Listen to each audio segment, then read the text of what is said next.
Hi, in this tutorial we will have an exercise related to intermolecular forces.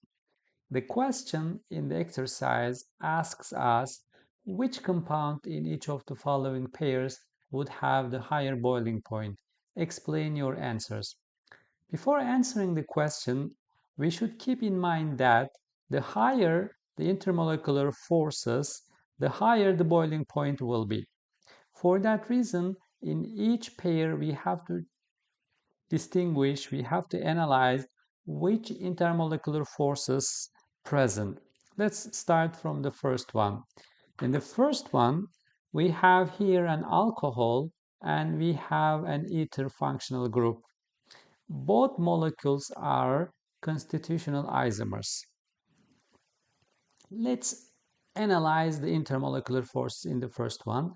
The alcohol has first dispersion forces, second dipole-dipole interaction, third it has hydrogen bonding interactions. Why it has hydrogen bonding interaction? Because it has a hydrogen atom attached to electronegative oxygen. Whereas in the second molecule, we have only dispersion and dipole-dipole interactions. We don't have hydrogen bonding interaction. For that reason, the first molecule, the alcohol, will have higher boiling point. Let's write here. We have dispersion forces, second dipole-dipole forces, and hydrogen bonding forces or interactions it has. Why it has dispersion forces? Because every molecule has dispersion forces. Dispersion forces generally present in nonpolar molecules. In the second molecule, let's say this is an alcohol, this is an ether functional group. We have ether functional group. It has dispersion, dipole-dipole, but we don't have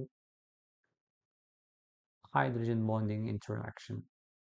Why we have dipole-dipole interactions in both molecules? Because we have polar bonds. It's permanent dipole, carbon-oxygen, and carbon-oxygen bonds. They are polar bonds. Let's move to the second pair. In the second pair, we have both alcohol functional groups. But since the second molecule has two alcohol functional groups present in the same molecules, in the same structure, it will have more hydrogen bonding interactions per molecule, and it will have more intermolecular forces or stronger intermolecular forces than the first one. For that reason, this will have higher boiling point. In the third option, option C, again, it looks like we have constitutional isomers. Let's check. We have 1, 2, 3, 4, 5 here. Here we have 1, 2, 3, 4, 5. 5 carbons, 5 carbons. We have a carbonyl group here. This is a ketone functional group. But here we have OH, which is an alcohol functional group. Again, the first one will have dispersion forces. It exists in every molecule. And since they are isomeric, they have the same length, they have the same size, they will have same dispersion forces.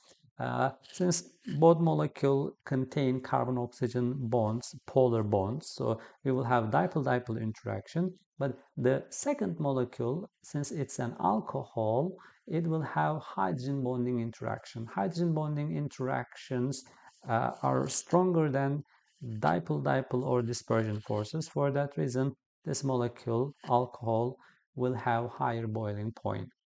In the option D, again, we have constitutional isomers because we have 3 carbon, 1 oxygen, the same number of hydrogens. The molecules are isomeric or they are constitutional isomers. But the first one is an ether. It has ether functional group. But the second one is an alcohol.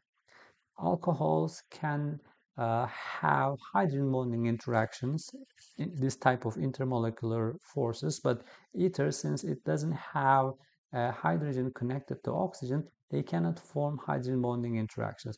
For that reason, the alcohol will have higher boiling point due to stronger intermolecular forces. Let's look at option E. Again, like these two molecules are constitutional isomers. They have the same number of carbons. Uh, it's an amine, it's an amine. Connectivity is different.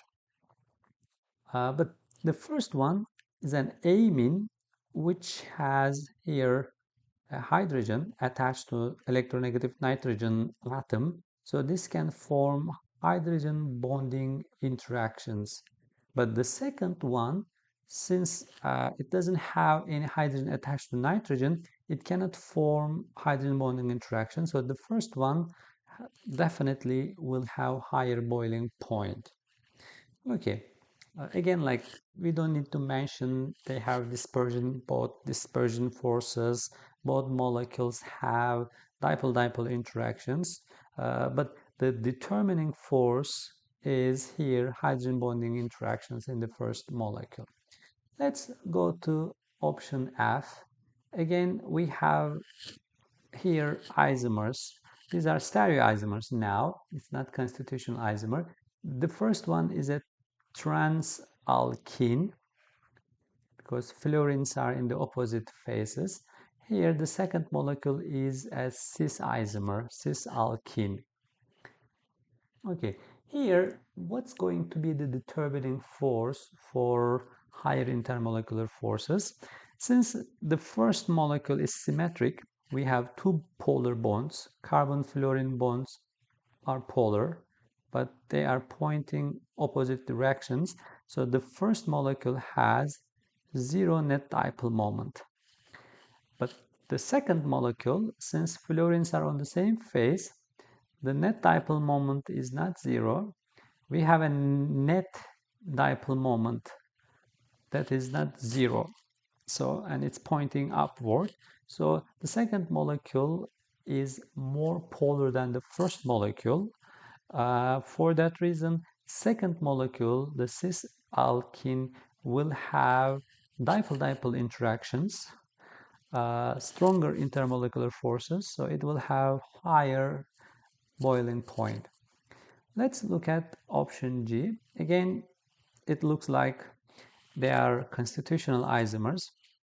The first molecule is a carboxylic acid. It has carboxylic acid functional group. The second one is an ester. So again, like we can say they have both similar dispersion forces.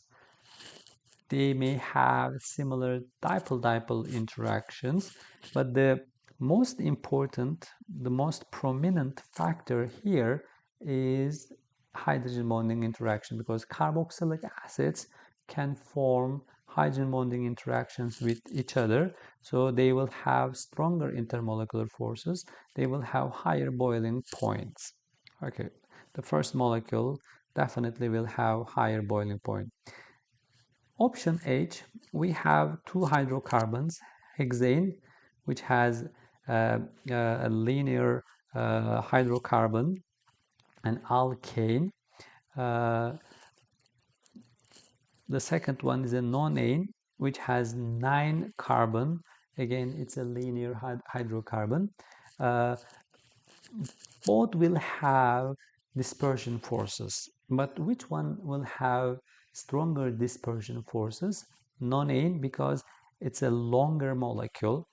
The longer the molecule is, the stronger dispersion forces it can have with other molecules. So as you know, like we have, if the number of carbon in the hydrocarbon increases, the boiling point will increase due to the increase in intermolecular forces or dispersion forces. So nonane will have higher boiling point. The last question, they are not isomers here because One has oxygen, the other one doesn't have. Here again, polarity. The first one is a nonpolar alkene. Let's write here, this is an alkene. The second molecule is a ketone. It's a polar ketone. Why? It has a polar bond, because carbon-oxygen bond is polar, but in the first one we don't have any polar groups. The first one will have just dispersion forces. But the second one will have dispersion plus dipole-dipole interaction. So a second one will have stronger intermolecular forces. So the second one will have higher boiling point. Thank you so much for watching the video.